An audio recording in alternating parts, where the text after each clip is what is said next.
자유민주주의를 뒤흔드는 내부의 적, 그 배후에 중국의 검은 손이 있다. 지난해 12월 3일 윤석열 대통령의 계엄령 선포와 국회 요구에 의한 취소 이후 한국 정치권은 유례없는 혼란 속으로 빠져들었다. 계엄령 취소 직후부터 더불어민주당은 대통령 탄핵소추와 공수처 수사, 경찰력 동원을 통한 강압적 조치 등을 총동원하며 윤 대통령을 몰아붙였고, 현재 대통령은 검찰의 구속기소 상태로 헌법재판소의 탄핵 재판을 기다리고 있다. 계엄령 선포 당시와는 달리 불과 한 달여 만에 윤 대통령의 계엄령을 바라보는 국민들의 시선과 이 일련의 사태를 둘러싼 정세는 급격히 윤 대통령을 지지하는 쪽으로 선회하고 있다. 현재 윤 대통령의 계엄령은 국민들 마음속에 헌법질서 수호를 위한 구국의 국민 계몽령으로 자리매김하며 전 국민의 과반수를 훌쩍 넘는 지지를 받고 있다. 이러한 흐름 속에서 현재 약 300만 명의 시민이 거리로 나서 자유민주주의 수호를 외치며 중구 및 북한 등 공산 세력과 연대한 더불어민주당 및 이와 야합한 제도권 안팎의 위헌불법 카르텔 세력에 맞서 대규모 국민저항운동을 전개하고 있다. 핵심 쟁점은 대한민국의 법치와 자유시장 경제체제가 중대한 위협에 직면했다는 사실이다. 그리고 그 위협의 배후에는 중국의 정치적 침투 전략이 자리 잡고 있다. 한미 공조 작전 코드명 99, 선관위 내부의 중국 간첩단 체포작전. 윤 대통령이 계엄령을 선포한 12월 3일 미국의 작전 코드 99라 불리우는 한미 공조 작전을 통해 중국인 간첩 수십 명을 대한민국 중앙선거관리위원회 내부에서 체포했다. 이들은 불법적인 선거 개입과 조작을 목적으로 조직적인 간첩 활동을 수행한 것으로 밝혀졌다. 미 정보국의 블랙옵스 팀이 한국과 공조하여 이뤄낸 이 작전은 한국 선거 시스템 내부에 직접적으로 침투한 중국 요원들을 색출하는 데 초점이 맞춰져 있었다. 이 사건이 공개되자 야당과 친중 성향의 미디어는 이를 가짜뉴스로 몰아가며 여론을 호도하려 했다. 그러나 점차 국민들은 선거 조작 가능성에 대한 의혹이 실체를 가진 위협임을 깨닫고 있다. 중국 공산당은 한국의 입법, 사법, 행정기관 깊숙이 침투하여 선거를 조작하고 친중 성향의 정권을 세우려는 전략을 오랫동안 추진해왔다. 중국의 정치 침투 전략, 대한민국을 내부로부터 와해시키는 공작들. 이러한 중국의 침투 전략은 고든창이 그이저서 플랜 레드에서 분석한 내용과 일맥상통한다.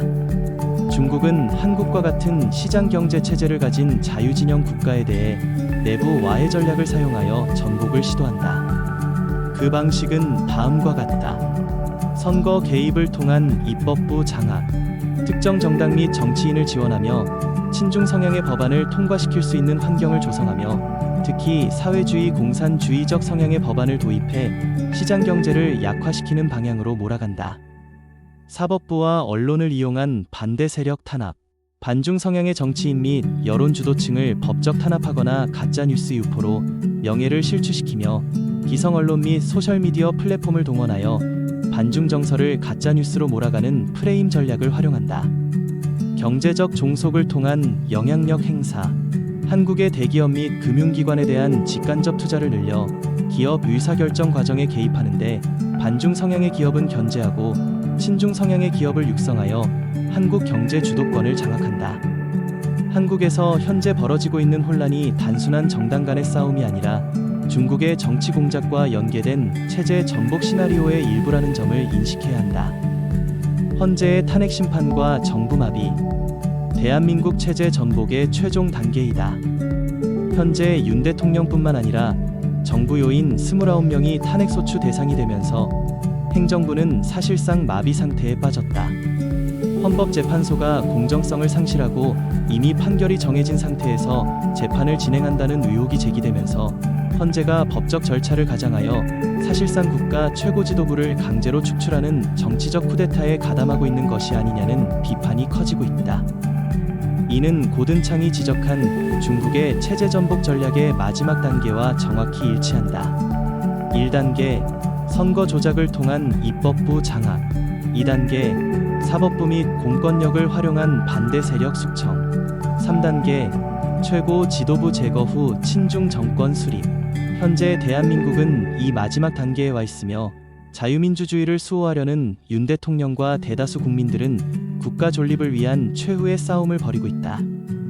여기서 우리는 중국의 위협을 이겨내기 위해 중국을 알아야 하며, 중국을 알기 위해서는 지난 2013년 중국의 시진핑 주석이 야심차게 시작한 비욘드 로드 이니셔티브, 즉 이른바 1대1로 프로젝트를 짚고 넘어갈 필요가 있다. 중국의 1대1로와 한국에 대한 전략적 개입. 중국의 1대1로는 단순한 경제 협력 프로젝트가 아니라 중국 중심의 글로벌 질서를 구축하려는 패권주의 전략 전술이다. 이를 통해 중국은 아시아뿐만 아니라 아프리카, 유럽, 남미까지 경제적 영향력을 확장하고 있으며, 한국 또한 그 대상국 중 하나로 포함된다. 경제적 종속을 통한 영향력 행사. 한국은 중국과의 무역 의존도가 높고, 이는 중국이 경제적 압력을 가하는 강력한 수단이 된다. 대표적인 예가 사드 배치 이후 중국의 경제 보복 조치다. 중국은 특정 산업에 대한 보복 조치를 통해 한국의 외교 안보 정책 결정 과정에 개입한다. 이와 같은 방식으로 중국은 한국의 경제적 종속을 유도하면서 장기적으로 정치적 영향력까지 행사하려는 전략을 펼치고 있다. 중국의 한국에 대한 장단기 목표와 이를 위한 전략 전술. 단기적으로는 경제적 유인책을 적극 활용해 한국 기업과 정치경제 엘리트를 중국 경제권에 편입시키고 한중 자유무역 협정 등의 경제 협력을 확대한다. 결국 장기적으로는 한국을 1대1로 경제 네트워크의 핵심 거점으로 삼아 한미동맹을 약화시키고 한국의 경제적, 정치적 자율성을 점진적으로 제한하고 북한과의 연계를 통해 한국을 견제하는 전략을 채택한다. 중국은 북한을 군사적 완충지대로 유지하면서도 경제적 군사적 지원을 통해 북한을 종속시키는 전략을 지속하고 있다. 이를 통해 한반도 내 불안정성을 유지하고 한국이 자주적 외교 전략을 펼칠 수 없도록 다면적으로 압박하고 있다. 중국의 한국에 대한 종속화 전략 차단하기. 이러한 상황에서 한국이 경제적 독립성을 유지하는 것이 자유민주주의와 헌법적 가치를 지키는 핵심 요소가 된다. 고든창의 플랜 레드에서도 강조되었듯이 중국은 경제적 침투를 통해 시장경제 국가를 내부에서 와해시키는 전략을 사용한다. 이는 단순한 경제 협력을 넘어 장기적으로 한국을 친중 국가로 만들기 위한 전술이다. 이를 차단할 수 있는 방법을 알아보자. 경제적 다변화. 한국은 중국 의존도를 낮추고 미국, 유럽, 일본 등과의 무역과 투자 협력을 더욱 강화해야 한다. 기술 독립 및 공급망 강화. 중국이 반도체, 디스플레이, 배터리 등 핵심 산업에서 한국 기업을 압박하지 못하도록 글로벌 공급망 내 독립적인 위치를 확보해야 한다. 정치, 외교적 차단. 중국의 경제적 종속 전략이 한국의 정책 결정 과정에 개입하는 것을 경계해야 하며 정치권과 국민의 경각심을 높여야 한다. 윤석열 대통령의 세일즈 외교는 단순한 경제 협력 확대가 아니라 중국의 경제적 침투 전략을 차단하고 한국의 독립성을 유지하는 전략적 외교 행보로 평가받아야 한다. 이는 한국이 자유시장 경제 체제 내에서 독립적인 경쟁력을 유지하면서 중국의 경제적 압박을 효과적으로 방어하는 전략이기 때문이다. 특히 고든창은 중국이 경제적 종속을 통해 한국과 같은 자유시장 국가들의 정치적 자유를 약화시키는 전략을 사용한다고 경고했다. 이런 상황에서 윤 대통령이 미국, 유럽, 아시아 주요국들과의 경제 협력을 확대하고 반도체, 배터리, 첨단 기술 등의 공급망에서 한국의 전략적 입지를 강화한 것은 단순한 경제적 성과를 넘어서 안보적 의미가 매우 크다고 할 것인데, 무엇보다도 중국이 한국을 경제적뿐 아니라 나아가 국가 주권의 체제 숙주로 삼으려는 1대1로 전략을 효과적으로 견제하는 방어선이자 경제를 통한 안보 전략으로서 작용하고 있다.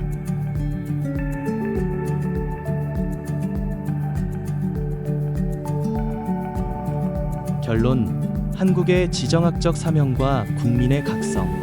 한국은 단순한 경제적 이해관계를 넘어서 지정학적 요충지로서 자유민주주의와 시장경제 체제를 수호해야 하는 역사적 사명을 지니고 있다. 중국의 1대1로와 플랜 레드 전략은 단기적으로는 경제적 종속을, 장기적으로는 정치적 개입을 통해 한국을 친중 국가로 변질시키려는 전술, 나아가 자유민주주의 체제를 전복시키려는 검은 야욕을 품고 있다.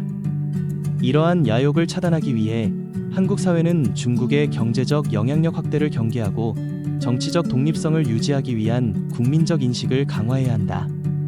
국민들은 지금이야말로 자유민주주의와 경제적 독립성을 지키기 위해 경각심을 높이고 대통령과 함께 강력한 대응을 펼쳐야 할 시점임을 인식해야 한다. 국민저항운동, 대한민국의 운명을 건 싸움.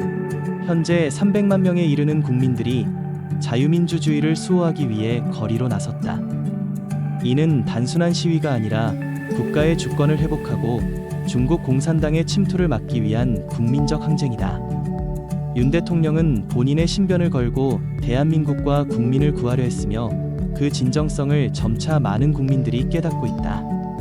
중국이 한국을 내부에서 무너뜨리려는 전략은 더 이상 음모론이 아니라 현실적인 위협이며 한국의 정치적 혼란은 단순한 내전이 아닌 외부 세력의 개입으로 촉발된 체제 전복 작전의 일부일 가능성이 높다.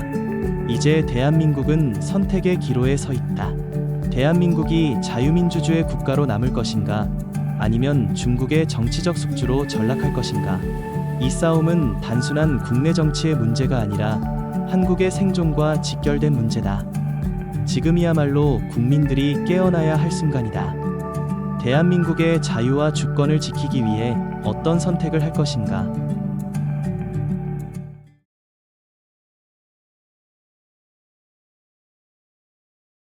대한민국 국민이라면 가져야 할 의문. 왜 윤석열은 당선됐는데 부정선거를 파헤칠까? 선관위는 당당한데 왜 감사를 받지 않을까? 헌법재판소는 선관위 CCTV 증거물을 틀려고 하자 바로 막아섰을까? 민주당은 선관위 중국 간첩 99명을 가짜뉴스라고 검열하고 발광을 할까? 민주당은 그러면서 스카이데일리의 선관위에서 중국 간첩 99명과 윤과 트럼프 공조수사는 고소하지 않을까? 언론은 속보란 속보는 다 먼저 터뜨리고 베껴올라 하면서 스카이데일리의 뉴스는 가져오지 않을까? 스카이데일리는 왜 언론 단독으로 트럼프 취임식에 초대됐을까? 홍콩의 민주화는 얼마나 처참히 실패하였는가?